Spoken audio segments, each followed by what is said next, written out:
Boa tarde a todos, eu sou Juliana, venho aqui com essa importante missão de ser a primeira apresentação da mesa Ciência e Sociedade, e nós vamos lá direto na minha apresentaçãozinha, que nós vamos conversar ao longo desses próximos 30 minutos. Em primeiro lugar, eu queria agradecer à comissão organizadora do Simbioma pelo convite, muito obrigada, estou muito grata de estar aqui, podendo, tendo a oportunidade de discutir um assunto tão importante.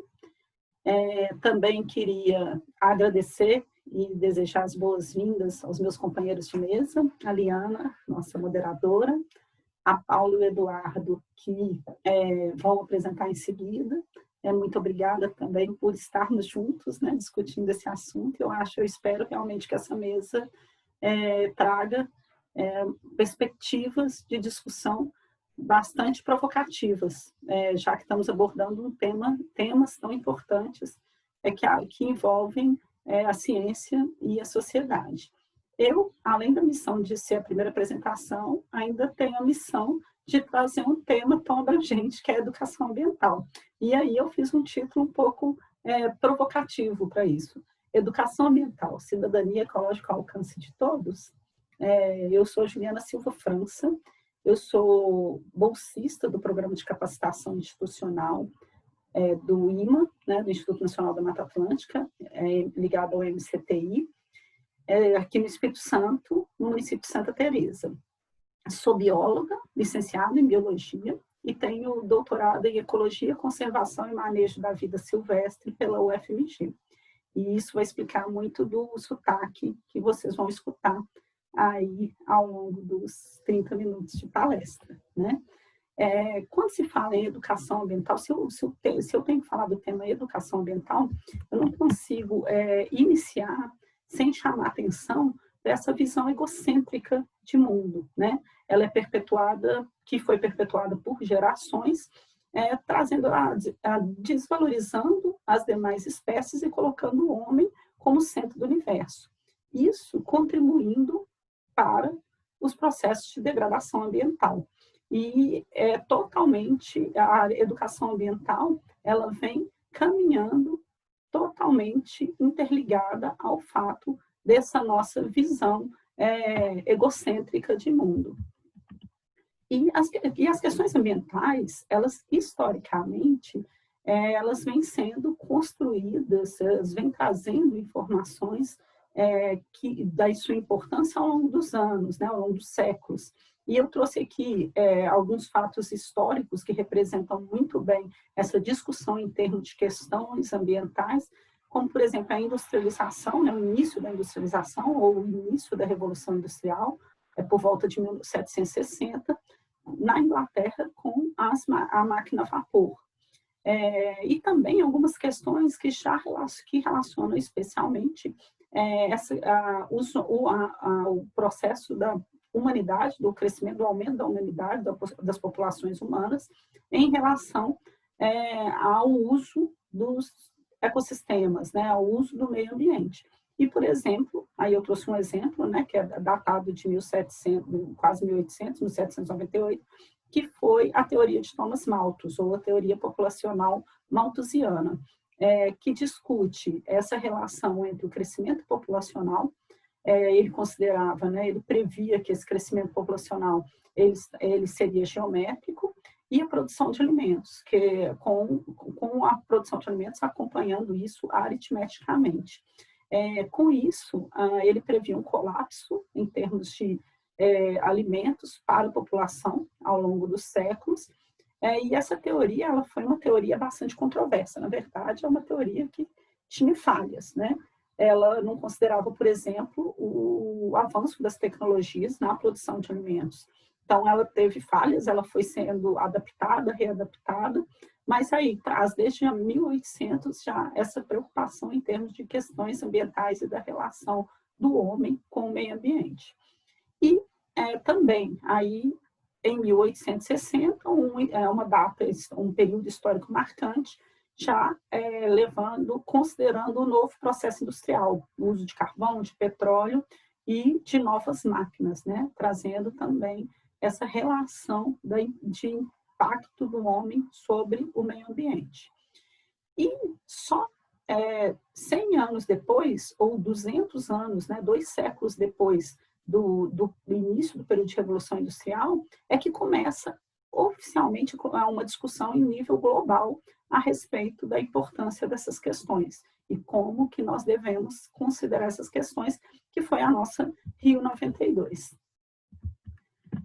As conferências de meio ambiente, elas vêm sendo construídas, vem sendo essa relação, né, das questões ambientais e que vem sendo trazidas a público através das conferências há pouco tempo, relativamente pouco tempo. Então, as conferências que a gente pode marcar uma linha do tempo histórica em termos de conferências de meio ambiente é a Conferência de Estocolmo, que foi em 1972, então há 50 anos, para pouco menos, né, de 50 anos, e depois de 20 anos, aí começam a trazer a incrementar essas conferências com a ECO 92 ou a Rio 92, né, que já foi uma conferência que abrange um número maior de países representados e que trouxe já uma discussão bastante forte em termos globais. Em seguida, elas se mantiveram, né, de 10 em 10 anos, especialmente as maiores conferências, que foi a Rio+10, em 2002, na África do Sul, e 20 anos depois da Rio 92, nós tivemos em 2012 a Rio+20, né, que foi aqui no Rio novamente, no Rio de Janeiro, e foi a última dessas grandes conferências que estão acontecendo em termos mundiais para discussão de importância do meio ambiente e sustentabilidade. E a educação ambiental, mesmo o termo, ela vem acompanhando justamente essas discussões em termos de meio ambiente, né, de questões ambientais. E o termo educação ambiental, ele apareceu, a primeira histórico de aparecimento foi no encontro da União Internacional para a Conservação da Natureza em Paris. E ele realmente começou a trazer rumos para essa educação ambiental. Esses rumos foram começando a ser definidos já na Conferência de Estocolmo, em 1972, com a inserção, né, da educação ambiental na agenda internacional.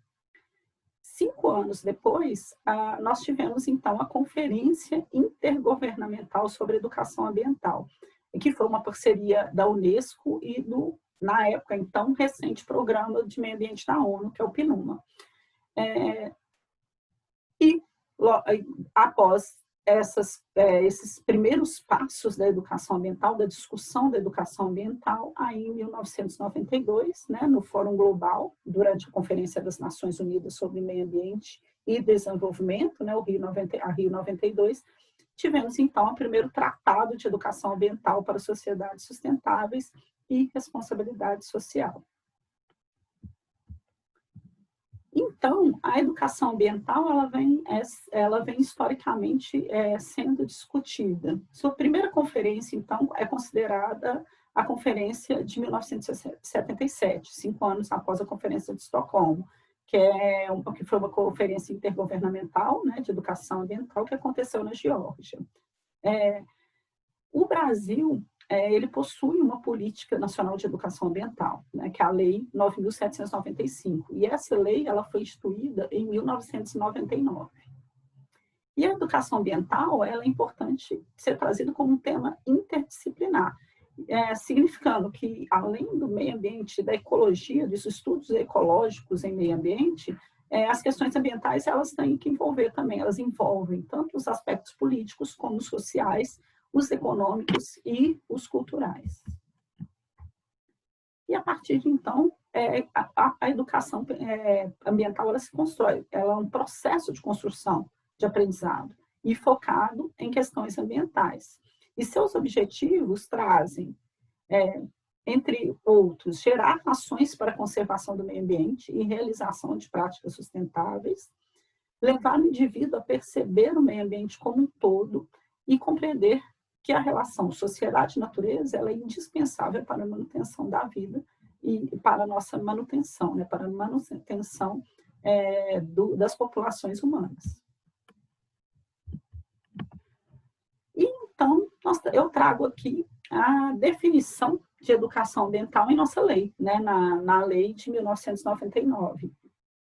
Entende-se por educação ambiental os processos por meio dos quais o indivíduo e a coletividade constroem valores sociais, conhecimentos, habilidades, atitudes e competências voltadas para a conservação do meio ambiente, bem de uso comum do povo, essencial à sadia qualidade de vida e sua sustentabilidade. Então, a educação ela está definida na nossa Lei 9.795, que é a Lei de Educação, né, que abrange a educação ambiental no Brasil, desta forma.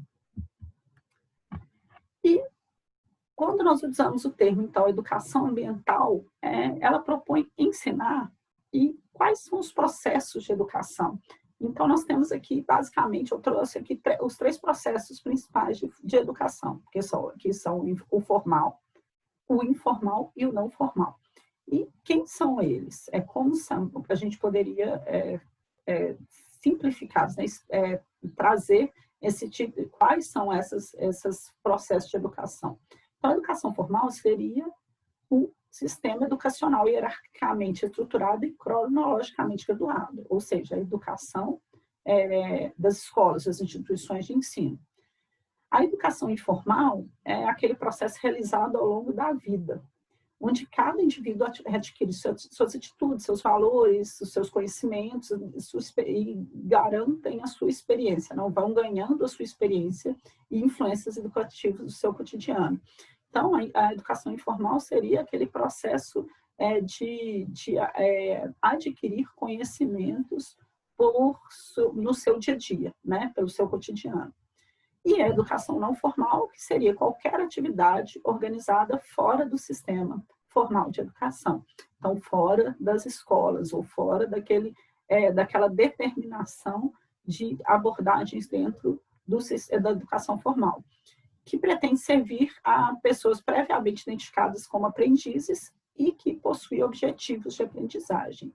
Então, a educação ambiental, ela está muito relacionada à educação normalmente não formal, mas ela está dentro desses 3 processos de educação, né? A gente, tanto na educação formal, dentro das escolas, como no que nós adquirimos ao longo do nosso cotidiano, como ela sendo levada como uma informação nova para pessoas que têm esse objetivo de entender melhor as questões relacionadas ao meio ambiente.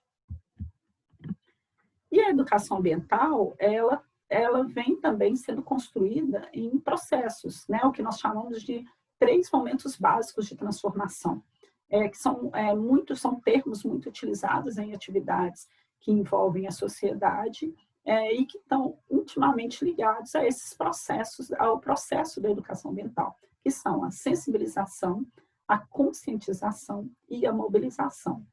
A sensibilização, ela seria o quê? O condicionamento para as demais fases. É o despertar para a questão a ser discutida. Então, o sujeito, ele desperta para o problema da degradação ambiental, por exemplo. A próxima fase seria a conscientização, ou seja, a aptidão a construir novos comportamentos. Então, a partir do momento que o sujeito ele desperta para o problema, ele começa a refletir sobre aquele problema. E a terceira fase, né, seria a de mobilização, que normalmente é a fase em que a atuação da educação ambiental encontra mais barreiras. Que quando o sujeito, né, o indivíduo, já despertou para o problema e já reflete sobre ele, então ele torna seu despertar as suas reflexões reais, e aí ele começa a abandonar os seus hábitos ambientalmente incorretos e adquire novos comportamentos, que seriam chamados de comportamentos corretos em termos ambientais. Então, o sujeito começa a agir. E esses 3 processos de educação ambiental a nossa abordagem em termos de educação ambiental, ela tem que considerar o chamado triângulo da ecologia humana, em que nós temos 3 vértices que devem estar interligados e devem ser considerados. Primeiro, a realidade ambiental, se nós estamos trabalhando qual é a realidade ambiental, por exemplo, daquele local, daquela região. a abrangência social que nós estamos abordando, qual a abrangência social nós esperamos abordar, né? E a experiência humana, trazer um pouco dessa educação, dessa importância da educação informal dentro do nosso trabalho de educação ambiental. E entrando, então, chegando aí, né, quando a gente liga esses vértices, a gente trazer a percepção, quando a gente considera todos os 3 vértices desse triângulo da ecologia humana. E qual que é o desafio? Qual que é né, dos desafios de conseguir atuar nessa linha, de conseguir passar por esses processos, de se conseguir abordar esses vértices de forma que eles realmente, nós chegamos no terceiro processo da ação. Primeiro, a gente tem que considerar a realidade, os fatos do cotidiano, trazer fatos de cotidiano para as nossas ações. Segundo, a gente tem que alcançar essa sensibilização e considerar os conhecimentos prévios daquela comunidade. Então, trazer um pouco do senso comum, né? Contextualizar. Então, a gente tem que também estar conseguindo contextualizar com os conhecimentos que foram adquiridos na educação formal. E, muitas vezes, esses conhecimentos têm focos, que são os conhecimentos que têm foco científico. Nós temos que também conseguir que essa reflexão ela se torne ação. Então, que as nossas sociedades consigam relacionar esses conhecimentos, esses diferentes conhecimentos adquiridos. E também dar um pouco de autonomia, né? Fornecer um pouco de autonomia para que possam utilizar desses diferentes conhecimentos que foram sendo adquiridos. Então, a educação ambiental, ela parte do princípio que ela vai se tornar uma mudança de vida. Ela traz mudança, ela propõe mudanças de hábitos, mudanças de atitudes, né? A começar por nós mesmos como cidadãos. Mas por que será que essa mudança é tão difícil? Por que será que é tão difícil mudar? E aí eu vou convidá-los a trabalhar, a fazer um experimento, né? A gente está na forma online, fica um pouco mais difícil, mas é uma coisa simples da gente falar um pouco disso, de mudança. Cruzem os braços, assim como vocês cruzariam normalmente. E agora eu convido vocês a descruzar o braço e tentar passar aquele braço que fica por baixo por cima e o braço que está por cima por baixo, né? Trocar os 2 braços de posição. E aí você vê que você não consegue. Virou um hábito a forma que você cruza o braço. Então, ele é um hábito. E isso é muito difícil. Qualquer mudança de um hábito que foi sendo construído é muito difícil. Porque, inicialmente, essa mudança ela causa desconforto, ela causa sensação de resistência, dificuldades de se aceitar e essa sensação de insatisfação, né, de ter que mudar. E para mudar, o que a gente precisa? A gente precisa primeiro ter disposição, né? Então, desejar mudar, ter coragem, né? Ter força para mudar, né? Para mudar as nossas atitudes e ter persistência, ser perseverante nessas mudanças, tá? E aí, eu vou convidá-los a trabalhar, a pensar um pouco de como que, em termos de educação ambiental, nós podemos construir essas mudanças. E aí nós vamos construir essa possibilidade de mudanças nossas, né? Através de um jardim de possibilidades. O que é que nós podemos fazer para ir construindo, para ir fazendo que esse nosso jardim fique cada vez mais bonito, esse jardim de possibilidades em educação e em questões relacionadas ao meio ambiente. Então, eu trouxe aqui 3 florzinhas principais do nosso jardim de possibilidades em educação ambiental. A florzinha das atitudes, a florzinha dos conhecimentos e a florzinha das mudanças. A nossa florzinha das atitudes seria a florzinha pautada nas nossas atitudes em termos de sustentabilidade. Então, eu pus aqui alguns dos R's, né, que são considerados em termos de sustentabilidade ambiental, que seria reduzir, reutilizar, reciclar, restaurar e recusar, né? Então, trabalhar essas atitudes pautadas na busca cada vez mais próxima dessa sustentabilidade ambiental. A florzinha do conhecimento é trazer um pouco da importância de se adquirir conhecimento em termos de diretrizes, em termos de educação ambiental, e em termos de em termos de o que já foi feito, o que tem sido feito, então o que tem de arcabouço em termos de trabalhos relacionados à educação e ao meio ambiente, para que nós acrescentar conhecimento no nosso dia a dia. Então, por exemplo, nós conhecemos a Carta da Terra, todos conhecem a Carta da Terra, o Tratado de Educação Ambiental que foi proposto, nós conhecemos as leis e diretrizes ambientais de educação ambiental, e nós temos acesso e procuramos entender um pouco dos projetos ambientais que estão ocorrendo em nossa região, ou nós conhecemos qual é o trabalho das secretarias municipais e estaduais de meio ambiente. Então, qual é o nível, como nós podemos acrescentar conhecimento em termos de educação ambiental, de meio ambiente, relacionados ao nosso dia a dia, ao nosso cotidiano. E, por fim, a florzinha dos consumos, que é aquela florzinha da mudança. Passar a mudar nossos padrões de consumo.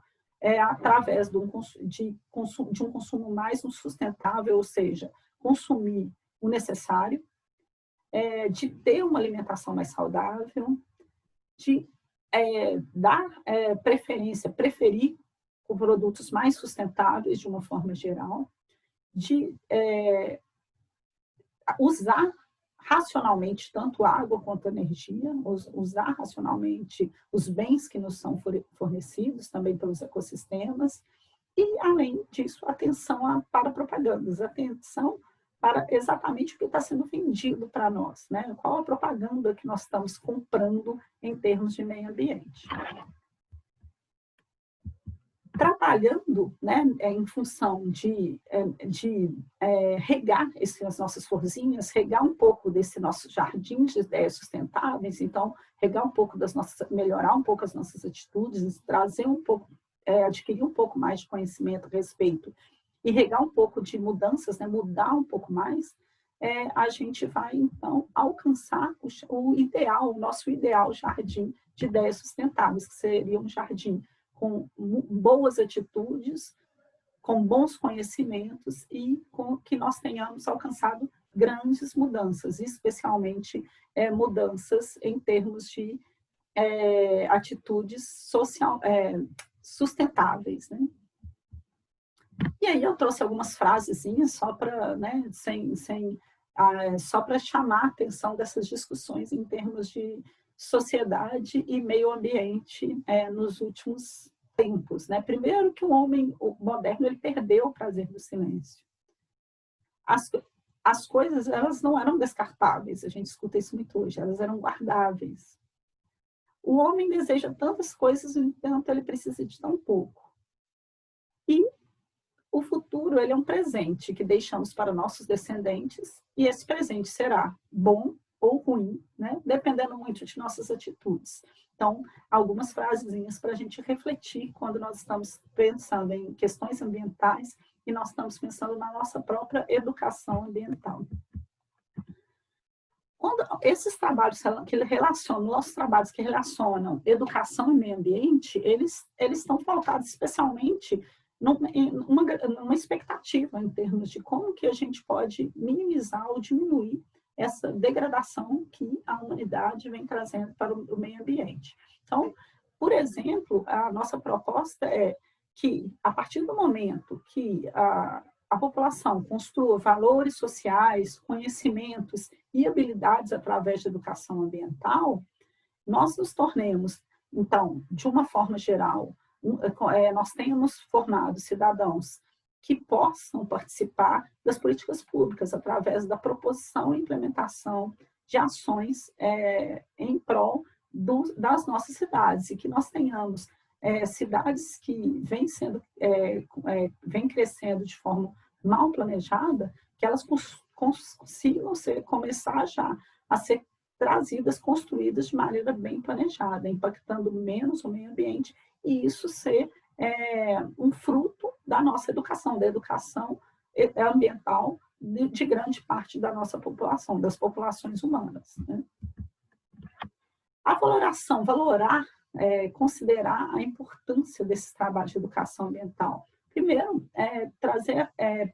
considerar essa condução de uma convivência harmônica com o ambiente e as demais espécies que habitam o planeta, analisando criticamente o nosso princípio antropocêntrico, aquele princípio de um homem como centro da Terra. Então, considerar tudo que está relacionado a isso e harmonizar essa nossa convivência com os ecossistemas de uma forma geral. E a nossa meta, em termos de educação ambiental e de minimização dos impactos que nós estamos oferecendo ao meio ambiente, é alcançar essa cidadania ecológica, que seria resgatar direitos e promover uma nova ética capaz de conciliar ambiente e sociedade.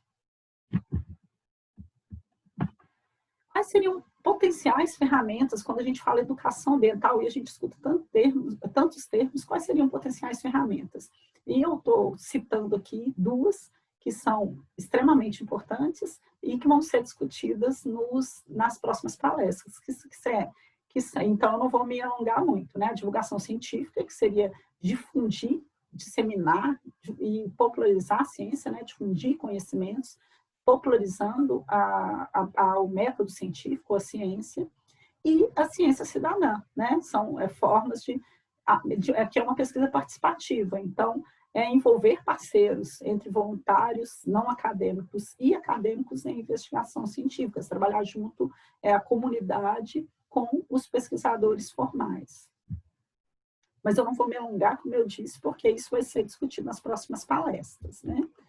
E eu trouxe aqui um pouco dos meus exemplos que eu fiz parte, e que são exemplos que mostram um pouco desse crescimento em termos de trabalhar a mobilização, trabalhar a educação de uma comunidade, e que essa mobilização acabe alcançando realmente essa cidadania ecológica, né, que alcance o poder público. E um exemplo desses é o Projeto Manuelzão, que é um projeto da UFMG, que foi um projeto proposto por médicos, que tinham como objetivo revitalizar, trabalhar em prol da revitalização do Rio das Velhas. Na verdade, como é um projeto da Faculdade de Medicina, ele tinha um foco saúde, ele vem com a missão Saúde, Ambiente e Cidadania, que é trabalhar o meio ambiente para melhorar a saúde da população, principalmente em termos de recursos hídricos, né? E esse projeto, ele propôs, ele tinha esse foco de educação, de mobilização, né, de trabalhar junto à comunidade em busca dessa meta, né, dessa revitalização de um rio. E então, ele uniu, ele se tornou intertransdisciplinar também, porque ele uniu dentro da universidade várias abordagens, várias pesquisas relacionadas a esse ecossistema, que pudessem responder um pouco sobre a saúde do ecossistema e trazer esse foco de saúde do ecossistema para a saúde da população. E ele acabou sendo um projeto que foi visualizado pelo poder público, né? E foi lançada a Meta 2010 para a revitalização desse Rio das Velhas. O projeto ele teve início em 1997, então 13 anos depois ele tinha, o governo abraçou como meta, né? Incorporou como meta que o Rio das Velhas fosse realmente revitalizado, né? Se transformou em um programa estruturador do governo do Estado, um projeto que iniciou-se na universidade e que tinha esse foco de mobilização social. E essa mobilização, como eu disse, essa educação, né, que foi desenvolvida pelo projeto, ela traz um pouco de abordar todas as formas, né, todos os processos, ela traz o lado social, o lado cultural. Então, a gente tinha os festivais, que eram festividades, né, eventos que traziam tanto informações para a comunidade sobre a bacia, informações científicas, como trazia um pouco da cultura também daquela região. Então, foram festivais de cultura também. E também alguns exemplos como as expedições. As expedições, elas faziam uma comunidade, elas tinham como objetivo que a comunidade olhasse para o seu rio e associasse todos os seus conhecimentos ao rio que passava no seu município, no seu estado, né?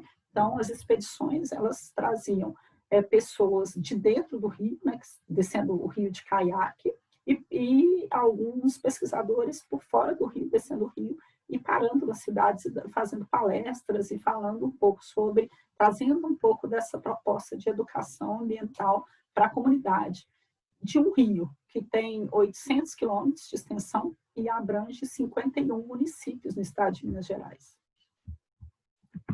E, além disso, as propostas de educação ambiental, elas tentavam se aproximar um pouco também desses moradores desses 51 municípios. Então, foram criados, como exemplo, redes de monitoramento de qualidade das águas, como o exemplo aqui, a Rede Amigos do Rio, que eram ribeirinhos, pescadores, né, que passaram a ser treinados para comunicar os eventos de mortandade de peixes e tentar comunicar um pouco das mudanças que eram ocorridas em termos de impactos ou melhora ao longo da bacia do Rio das Velhas.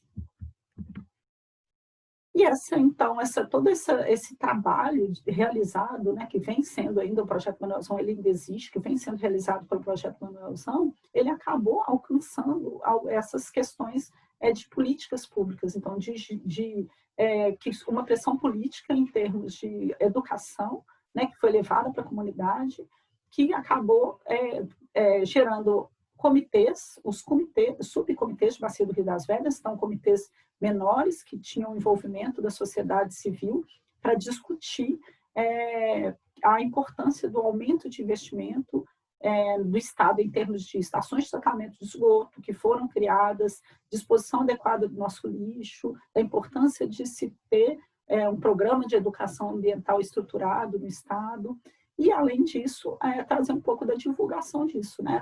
Transformar isso em uma divulgação científica através de eventos, tanto políticos, culturais, como os de mobilização, como eu dei o exemplo lá dos festivais, né? das festividades que tinham do Rio das Velhas. E isso tudo era divulgado através de livros, tiveram pelo menos 2 livros publicados, e ainda de jornais que eram distribuídos para a comunidade, né, ao longo, mensais, e financiados por um órgão do governo, esses jornaizinhos. E eu participei, né, ativamente desse projeto ao longo de 10 anos ou um pouco mais, e uma das minhas atividades, que eu vou, para finalizar, né, falar um pouco da importância dessa educação, é justamente a minha proposta de trabalhar a qualidade de água. Eu trabalho com qualidade de água, trabalho com avaliação de qualidade de água há muitos anos, né, de ecossistemas aquáticos, utilizando especialmente organismos, utilizando indicadores de qualidade, e eu transformei essa proposta, eu venho trabalhando isso desde 2001, né, então quase no século passado eu já trabalhava com qualidade de água, e eu vim transformando isso eu fui aprendendo com o Projeto Manuelzão, né, com essa minha parceria com o Projeto Manuelzão, a transformar isso para a comunidade. E é o que virou o meu projeto, né, o meu cartão de visita. Está limpo ou poluído? Quem vive no Rio responde. Então, eu venho trabalhando na proposta de divulgação científica, especialmente usando ferramentas de divulgação científica, de popularização da ciência em termos de ecologia aquática, e atualmente mais pautada na ciência cidadã, e conseguir que a comunidade, e no meu caso, comunidade escolar, né, comunidade de jovens e adolescentes, possam realizar ciência, né, passar pelo método científico também junto com a gente, através das ações de ciência cidadã. E, para finalizar um pouco essa palestra, então, eu trouxe como uma mensagem para a gente levar para casa, uma mensagem que eu levei para casa, eu levo para casa sempre, que foi um poema escrito por uma professora do ensino básico, professora do 5º ano do ensino básico, né, alunos de 10 anos, 10, 11 anos mais ou menos, e que deixou uma mensagem, deixou como mensagem após um ano de acompanhamento das nossas atividades de educação na sua escola, né, de educação ambiental, que seria uma educação informal, dentro da escola dela, informal não formal, na verdade. E aí eu vou ler, né, o poema para vocês, eu sei que vocês estão lendo junto comigo, mas porque eu acho que são essas mensagens que nós levamos nas nossas ações, né, quando a gente trabalha com comunidade. Que ao buscar uma bola que rola, possamos perceber o mundo que nos cerca, a água, a vida, os seres que nela habitam. Que possamos perceber que o bem que fizemos hoje, o amanhã agradecerá. Que possamos perceber que a vida que habita em qualquer riachinho é a certeza de que somos responsáveis e podemos com ela construir ou destruir. Depende de nós, depende de mim, depende de você, de um gesto, de uma escolha, a vida. Então, essa é a mensagem final para vocês, deixada pela professora Eliette, uma professora de ensino básico, lá de Ouro Branco, em Minas Gerais. E eu queria agradecer muito, novamente, a oportunidade. Eu estou aqui, me mantenho à disposição para conversar um pouco sobre esse tema tão importante, né, e discutir um pouco sobre esses trabalhos de ciência e sociedade. Muito obrigado novamente ao Simbioma pelo convite e muito obrigada a todos pela atenção. Fica aí meu contato, eu estou sempre disponível para responder e para tirar dúvidas e vou continuar aqui durante, né, a live ao vivo da nossa mesa redonda. Muito obrigada e até a próxima. Muito obrigada.